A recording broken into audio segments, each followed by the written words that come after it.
Hello, and thank you for joining me on the show today. This is the Now Talks, a collection of inspiring personal stories and leadership lessons from some of the world's most iconic leaders. It is the weekly podcast for women in leadership, brought to you by Nations of Women. My name is Dr. Tina Alton, and I'm your host for today and the coming weeks.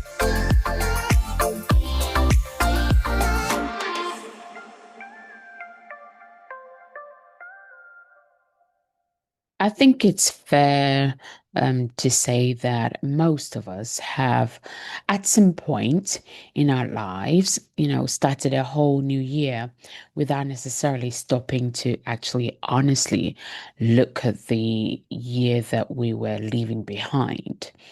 And what I've come to know, basically because of having had, various opportunities with many different leaders, one of the things I've come to learn is that actually, as a leader, it's very, very important that you make that time, you set that time aside to actually evaluate the year you're leaving behind and the year you're about to step in.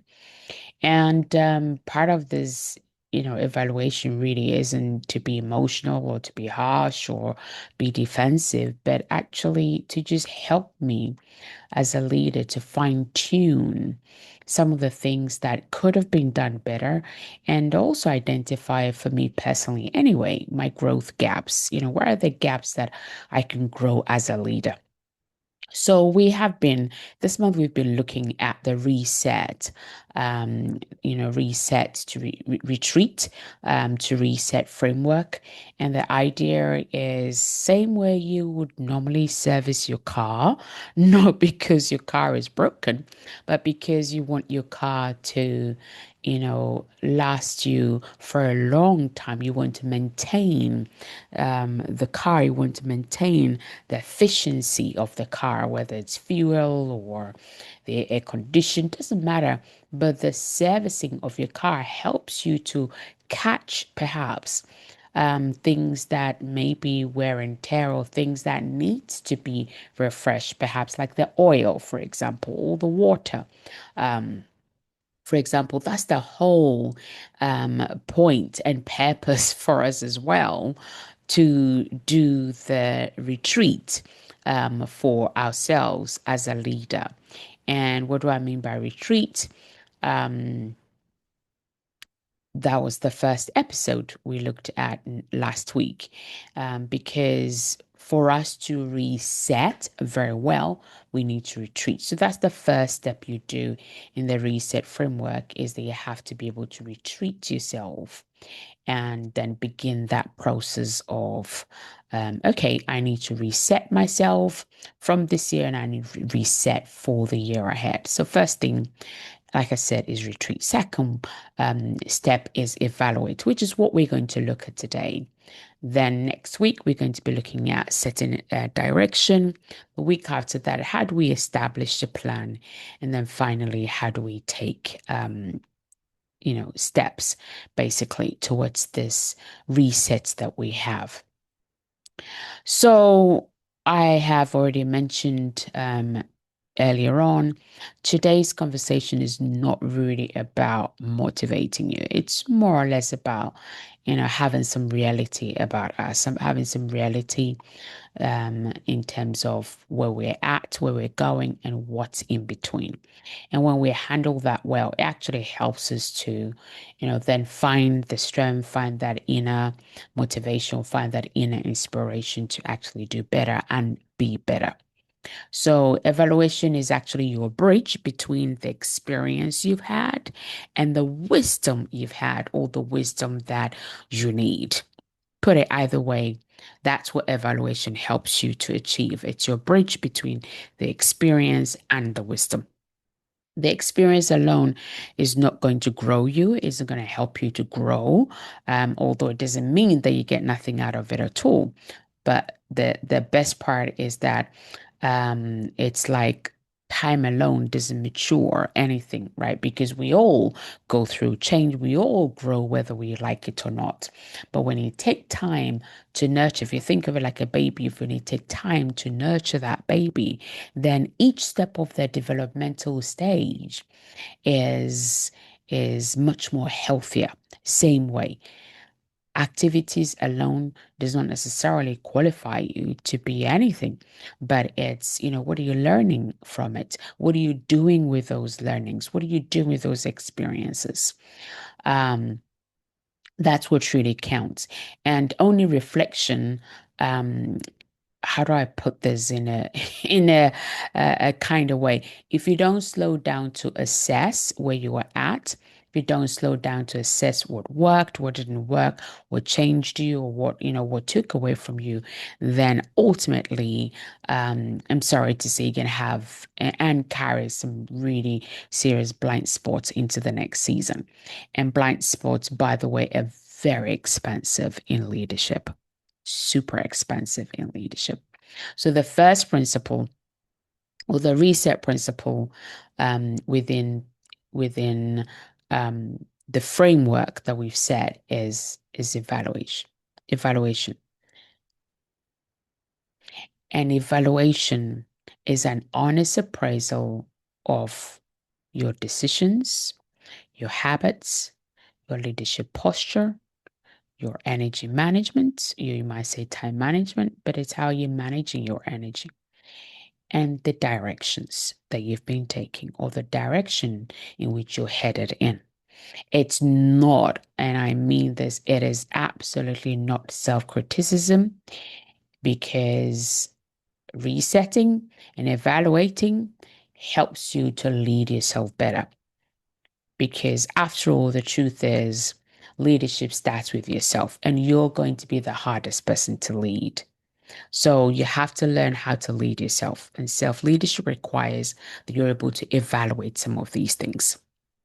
And then also, really good leaders, great leaders generally tend to do this quarterly, and some even more. But I always think at minimum you need to do this weekly. And you have to be diligent about it, because it's not just a one-off, it's a continuum. I need to be able to figure out and know and stop and evaluate in the past week. What are the decisions I made? What habits did I lead with? What was my leadership posture? How did I manage my energy? What direction am I headed in? I need to be able to have an idea on some of these things. Of course, there is many different things, but these are some of the key core areas that you need to know. So what can you evaluate without overthinking, right? Don't evaluate everything, but evaluate truly what matters. And I've come up with like 6 non-negotiable areas every woman leader must assess before this year closes, or before any year closes, or any season closes.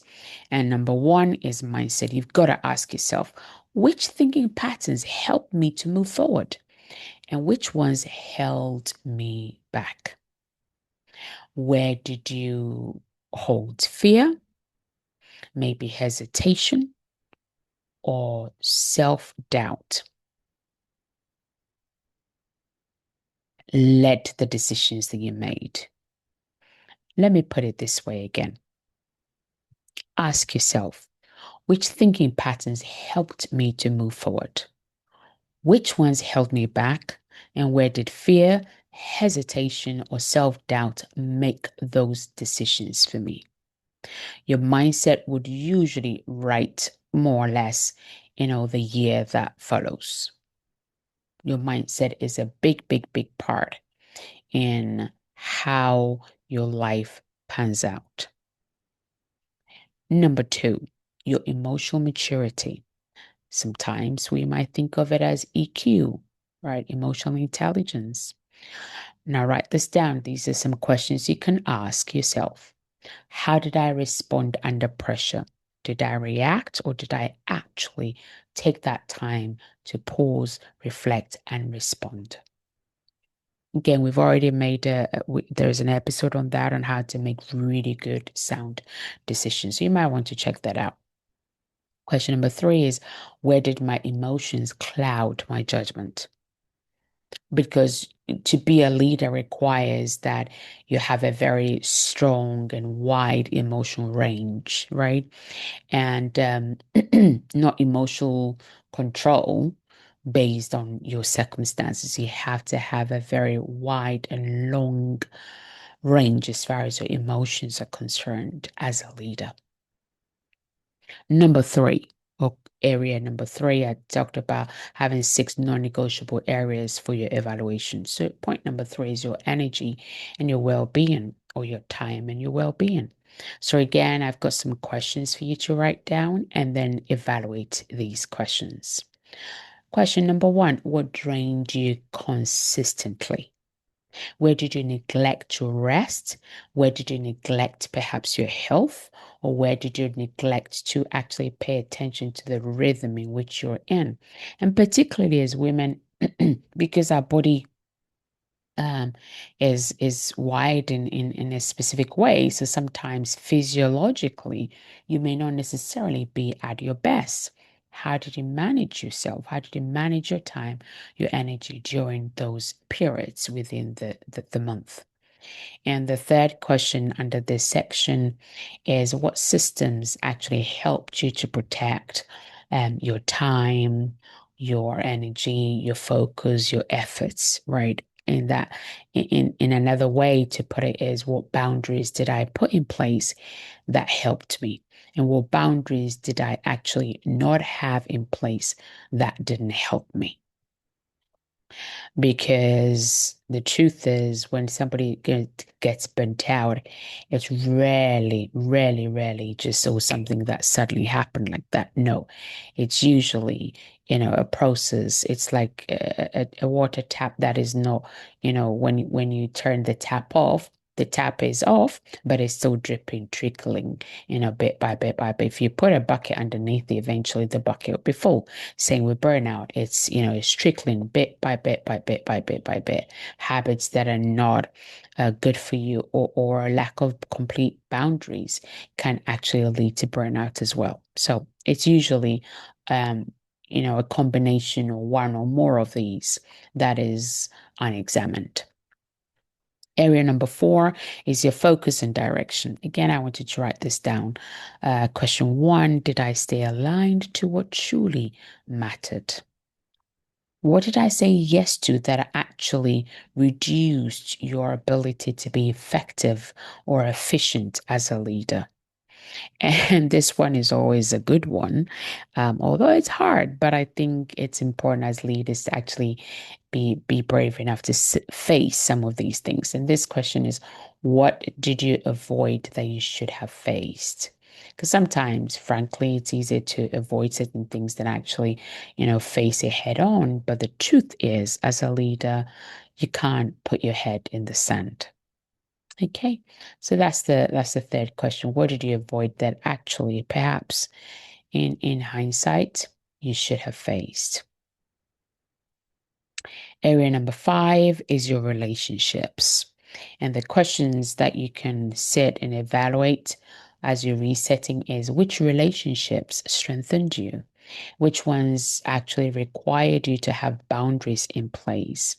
Where did you lead with clarity, and where did you actually perhaps overextended yourself? Right? All these are very, very important questions to ask in the area of your relationships. And I mean, I'm not saying these questions are the beginning and the end, but these are questions that has helped me personally as I, prepare myself every single year and to reset. I ask myself these questions because your future is shaped by the relationships that you steward, not the ones you collect. Because I think at some point we've all been in that season just collecting, business card after business card, or just collecting quote unquote relationships. But it's important that as we're growing and maturing, that we're actually forming really, truly meaningful relationships. where we get to be a blessing to one another, right? We get to be or value to one another. And finally, area number six is execution. So the questions to evaluate yourself is, what did I start but not finish? What followed through well?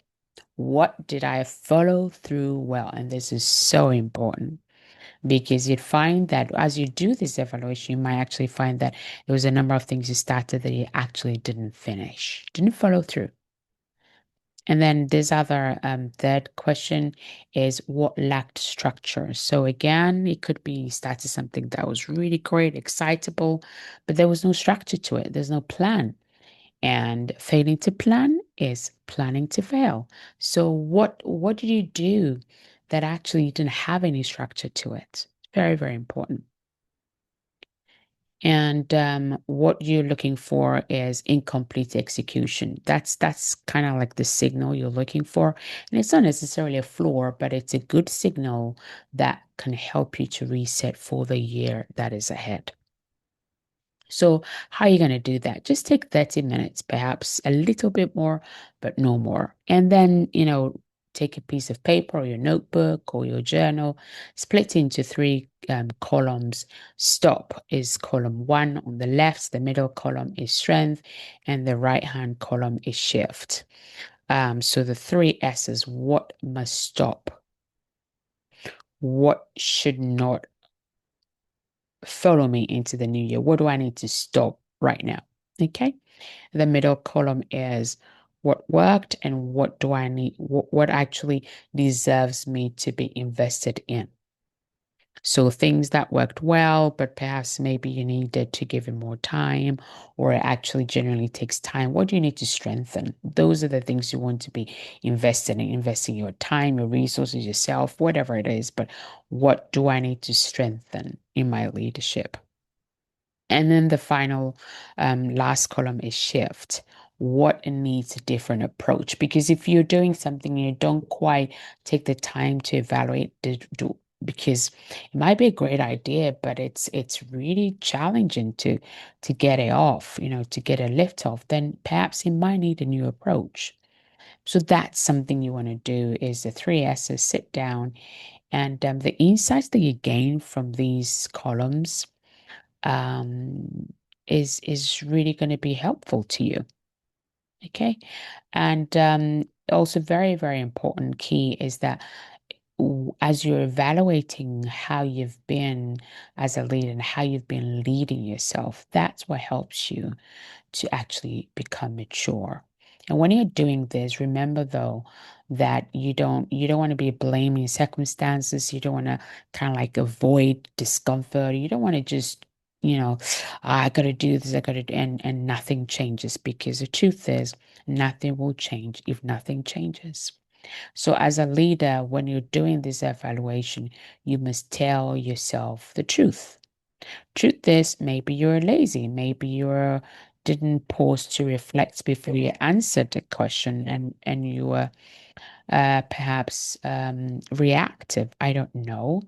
The next thing is maturity means that you take responsibility for the things that could have done better but didn't do better. And maturity also means that you're able to adjust very quickly. So all in all, evaluation is not going to slow you down in case you're thinking, well, I don't have time to sit down. Evaluation actually will help you to sharpen who you are and sharpen your leadership. And you cannot change what you never examine. That's my quote for you this week is you cannot change what you don't examine. Avoidance always will cost you more later. And evaluation is what turns your experience into wisdom. And when you apply that wisdom, it helps you in your reflection. Okay? Let me say that again. Evaluation turns your experience into wisdom, and wisdom applied, or wisdom is applied reflection. Okay. And momentum without reflection becomes just noise because to have Direction requires clarity, not necessarily speed. Having speed does not determine your direction. Having clarity is what helps you to determine the right and best direction. So some questions to leave you with as you ponder your evaluation and your year altogether is, what did this year expose to you about your own leadership? Where did you grow? Where did you perhaps drift?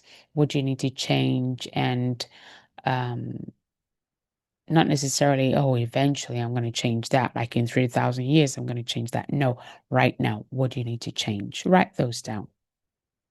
Write those down. So your action steps for this weekend is going to be very practical, is complete your 3 S's, your stop, your strengthen, and your shift review, and choose one pattern that you're going to change. Choose one strength you're going to be invested in. No guilt, no drama, no, what, murmuring, no moaning, no nothing.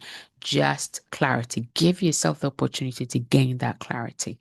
Okay. And your food for thought is, evaluation is not about being judgmental. It's helping you to be a better steward. The next version of you doesn't need any more motivation. It just needs you to be better at growing in your awareness as a leader. And when you handle that well, then ultimately that helps you to build on your authority as a leader.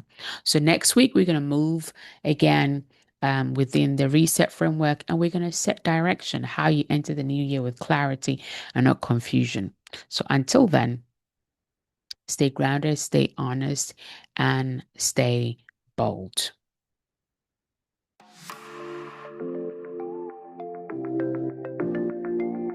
And that's all for this week. You've been listening to Dr. Tina Alton with the Now Talks, the weekly podcast for women in leadership, brought to you by Nations of Women. All that remains is for me to say, have a fantastic week, stay safe, and reach out if you need any help now at nationsofwomen.com. Until next time, enjoy the pursuit of your potential, and remember, now is your time.